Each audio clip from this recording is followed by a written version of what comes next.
Tatlong barko lang ang nakalusot, tatlong barko sa loob ng isang araw sa Strait of Hormuz at ngayon may bagong utos ang Amerika. Ang utos, shoot to kill. Sa loob ng 48 hours, tatlong cargo ships ang naatake ng Iran. Dalawa pa ang kinuha nila sa gitna mismo ng isa sa pinakaimportanteng shipping lane sa buong mundo. Hindi ito aksidente, hindi ito babala. Ito ay direktang hamon sa Amerika. Noong nakaraang araw, naglabas ng mensahe si Trump sa kanyang social media. I have all the time in the world, but Iran doesn't. The clock is ticking. Hindi ito biro. Hindi ito kampanya. Sa likod ng mensaheng iyon, may utos na naghihintay sa Navy ng Amerika. Ang utos ay simple at malinaw. Anumang Iranian small boat na makitang naglalagay ng mines sa Strait of Hormuz, ayon sa mga analyst, ay maaaring mag-fire ang Navy ng Amerika nang walang karagdagang pahintulot. Ang utos, shoot to kill. Ito ang bagong patakaran ngayon. Para maintindihan kung bakit ito malaking bagay, kailangan nating tingnan ang Strait of Hormuz mismo. Ito ang daanan ng around 20% ng world oil supply. Saudi Arabia, Iraq, Kuwait, UAE, lahat ng kanilang exports dumadaan dito. Isang kitid na daanan, isang choke point. Kontrolin mo ito. Kontrolin mo ang mundo. Ngayon, ang Iran ay may matalinong ginagawa sa gitna ng gera na ito. Hindi nila direktang sinasalubong ang Navy ng Amerika sa open water. Imposible iyon. Sa halip, gumagamit sila ng maliliit na fast attack boats para maglagay ng mines at humarang sa mga cargo ships ng tahimik, hit and run, guerrilla warfare sa dagat. Iyan ang eksaktong dahilan kung bakit ibinigay ni Trump ang utos. Ang utos, shoot to kill. Hindi mo mapipigilan ng Iran gamit lang ang diplomatic warning. Hindi sila titigil dahil lang sa babala. Ayon sa mga analyst, ang tanging paraan para mapigilan ang mine-laying operations ay gawing imposible para sa kanilang boats na makarating sa strait. At para iparamdam nila na seryoso sila, ikatlong aircraft carrier ng Amerika ang dumating sa rehiyon. 3 carrier strike groups sa iisang lugar.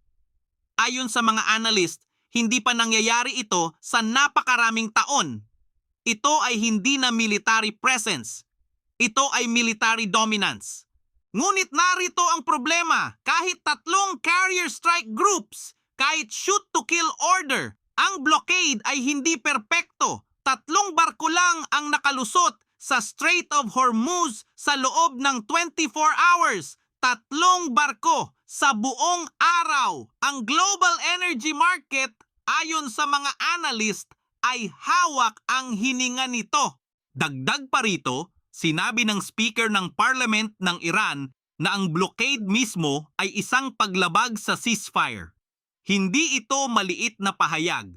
Kapag tinanggap ng Iran ang interpretasyong ito, para sa kanila, wala ng ceasefire. Wala ng kasunduan na nilalabag. Wala nang dapat ipagtanggol. Dagdag pa rito, sinabi ng Speaker ng Parliament ng Iran na ang blockade mismo ay isang paglabag sa ceasefire. Hindi ito maliit na pahayag. Kapag tinanggap ng Iran ang interpretasyong ito, para sa kanila, wala ng ceasefire. Wala ng kasunduan na nilalabag. Wala nang dapat ipagtanggol. Pero may mas malaking problema ang Iran na hindi nila kayang itago. Sa loob ng bansa, may mga protesta na patuloy na lumalakas. At ang pinakanakakagulat na bahagi, may mga ulat na hindi lang sariling puwersa ang ginagamit para kontrolin ito. Ayon sa ilang ulat, may foreign militia support na pumapasok sa Iran.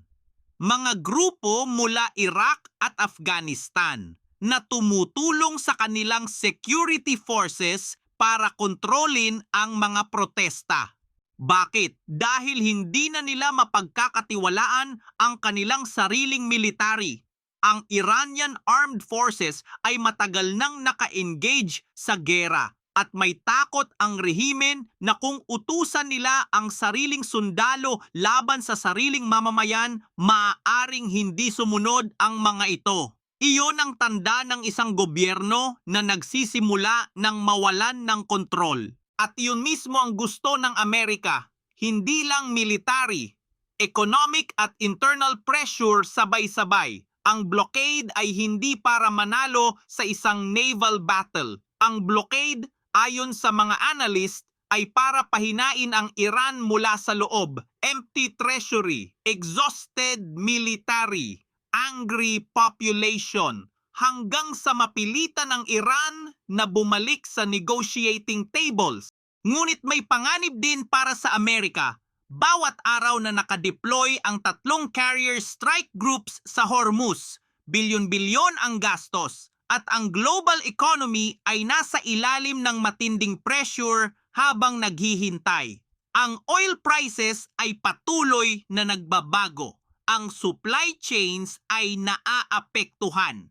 Ang tanong ng mga analyst, hanggang kailan kakayanin ito ng mundo? 3 bagay ang pinagmamasdan ng mga analyst ngayon. Una, kung magre-retaliate ang Iran matapos ang shoot-to-kill order. Pangalawa, kung magpapadala ang China ng dagdag na suporta sa Iran. At pangatlo, kung gaano katagal kakayanin ng Iran ang pressure mula sa loob habang tumitindi ang tensyon sa labas.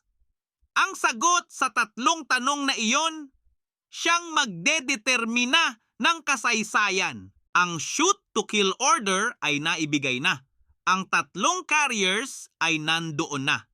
May lumalakas na pressure sa loob ng Iran ayon sa mga analyst. Ang ceasefire ayon sa 2 panig ay halos wala ng bisa. Ang tanong na natitira, sino ang mauuna? Mag-like at mag-subscribe at panoorin ang mga video na nasa screen ngayon.